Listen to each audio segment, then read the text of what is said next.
আজকের পরিষ্কার পরিচ্ছন্ন যদি আমরা না থাকতে পারি, তাহলে আমরা জনগণের যে আজকে বিভিন্ন রকম উপসর্গ দেখা যাচ্ছে, অসুখ বিসুখ যেগুলো হচ্ছে, এগুলোর কারণটা হলো যে আজকে প্রকৃতি বিরূপ হয়ে গেছে।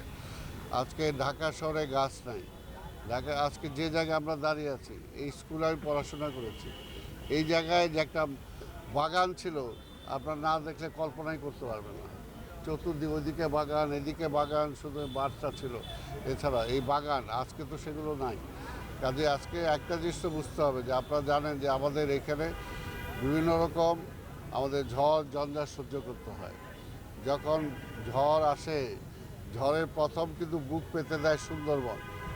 সুন্দরবন যদি বুক পেতে না দিত, তাহলে বাংলাদেশের আরও ক্ষয়ক্ষতি বেশি হতো। তো সেমনি যেমনি প্রকৃতি আমাদেরকে বাঁচায়, পাশাপাশি আজকে কার্বন ডাই অক্সাইড আজকে মানুষ ছাড়ে বিভিন্নভাবে সেগুলো বের হয়ে আসে।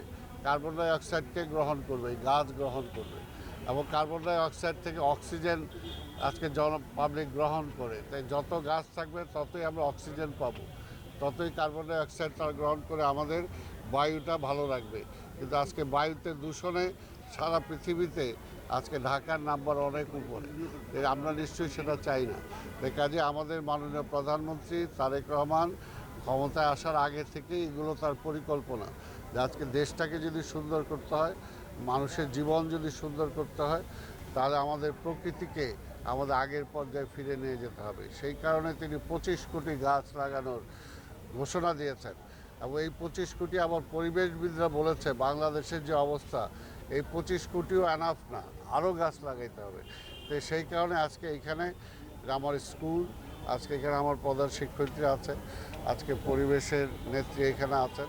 আমরা এখানে 500 গাছ আজকে এখানে স্কুলকে দিয়েছি।